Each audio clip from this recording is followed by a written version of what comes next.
Hello po sa ating lahat. Muli, nandito tayo para magbigay ng komento.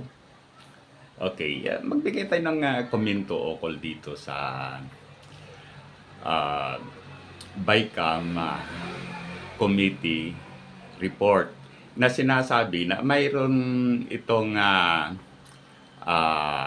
blank items sa nasabing report. Pagkatapos, ang report na ito ay ginawang parang malaking issue tungkol sa Marcos sa administration. Sinasabi na itong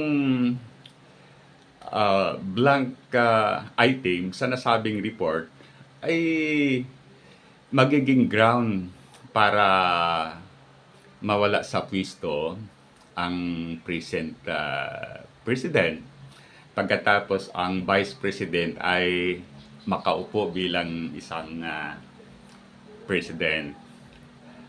Okay, lumang tugtogi na yan actually sa nakikita ko.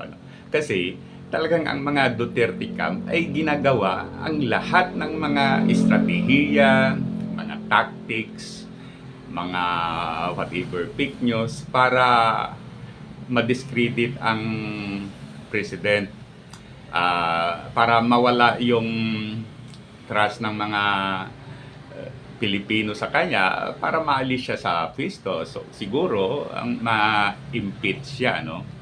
Ngunit marami na yung nangyari, may mga accusation na siya ay bangag, siya ay weak president, siya ay ano ba yung pulburon, etc. etc.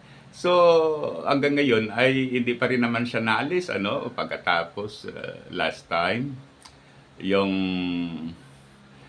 last week of December, sinasabi na by 2025 sigurado ang president ay mawawala na sa pwesto. Ngunit hanggang ngayon, it's already January 26, yet the president is still the president. So, sa totoo lang, parang nakakasawa na rin yung estratehiya ng mga Duterte. So, actually, hindi naman natin dinidepinsaan ang president dahil lagi ko kang sinasabi, hindi ko ibinoto yan dahil hindi ako naniniwala doon sa sinasabing Talyano Gold, etc. etc. Pagkatapos, hindi ko rin na ibinoto yung vice president kasi talagang expected ko ganun ang kanya, no? Ganun ang attitude niya, ganun ang behavior na. Unang nakilala ko yung nanapak siya ng isang sheriff dyan sa Davao, okay? Kaya parang bad impression about her. Pagkatapos talagang sa nakikita ko sa nangyari sa kanyang performance as Vice President as well as DepEd Secretary, talagang wala, okay. Pagkatapos tingnan niyo yung intelligence fund, anong nangyari sa DepEd. Tinitignan ko yung during his her inconvenience, wala akong nakitang classroom construction dito sa lugar namin. As simple as that, Okay.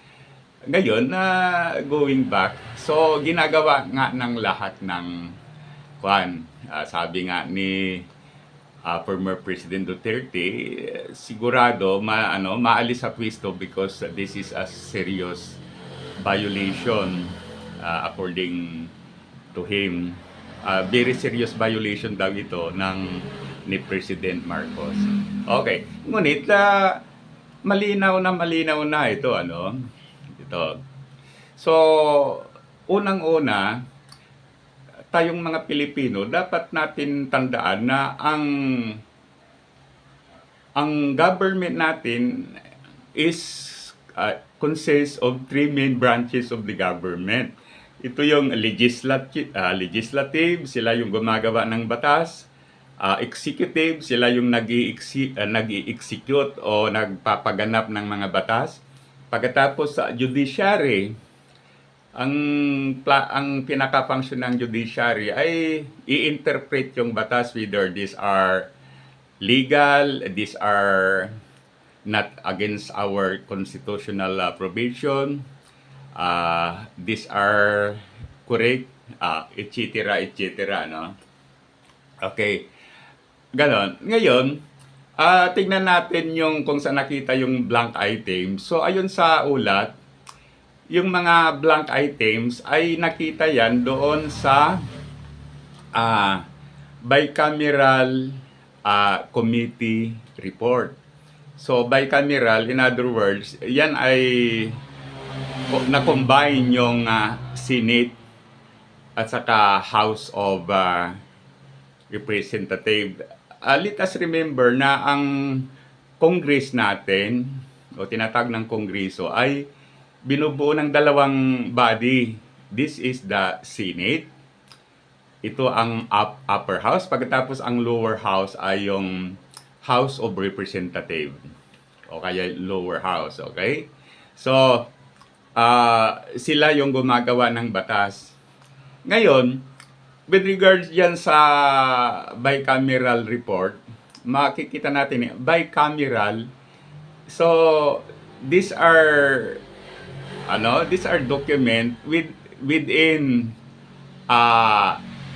legislative body. Okay? Legislative. Sinasabi ko nga, hindi natin dinidipinsan ang president. Okay. Ngayon, kung may mistake dyan, then ang gumawa ng mali, yung nasa Congress. Bakit nila napirmahan, na sinasabing napirmahan na may mga blank items? So, kasalanan yan ng mga tao sa committee na yan. Ano? Kasalanan na bakit hindi nila ni-review, etc. etc. Okay? Kaya, yon. Ngayon, yung isinabmit sa Office of the President o sa Malacanang, yan yung enrolled bill. Okay? So, in other words, yung enrolled bill, actually, yun na yung magiging yung yan na yung So, yan ang senaryo. Okay, ulitin natin. Yung enrolled bill na pinirmahan ng isinabmit sa Office of the President, yan na yung magiging GAA or General Appropriation Acts. Okay. Ngayon, ayon sa ulat, yung yung GAA at saka yung predecessor yung enrolled bill, so wala namang blank items doon. Okay? Ngayon, kung may blank items doon sa bicameral committee report, then yan ay kasalanan ng mga nasa legislative body. Kaya, yon, ang maliwanag dyan, sinasabi nga natin, we are not defending the president. But then, yung kanyang pinirmahan, walang blanco doon. Okay, kaya wala siyang kasalanan. Ang dapat sisihin o kasuhan, yung mga nasa legislative body. Okay? Ngayon, bakit natin nasabi ito? May mga expert na nagsasabi, yung executive secretary, sinabi ng ating executive secretary na kung may mistake, tama nga doon sa legislative. Ngayon, kung iilibit nila sa Supreme Court, so well and good. Ganun din yung advice, yung sinabi ni ex-Senate President Trilon, as well as yung sinabi ni former Senator Ping Lacson. Kaya, yung dating tapang ng mga Duterte camp with regards to that ay naaalis na, no? Kaya let us move on. Dapat kalimutan na yan. That's not a big deal, no? Okay. Kasi kung may mga ganitong malilit na bagay pagkatapos pinalalaki, etc., hindi makakonsentrate ang ating mga legislature sa mga mas importanteng bagay na dapat tutukan. So, ganyan. Kaya move on na with regard dyan sa bicameral committee report blank items. Ano? Okay. Uli, thank you sana. Like at saka subscribe sa ating YouTube channel.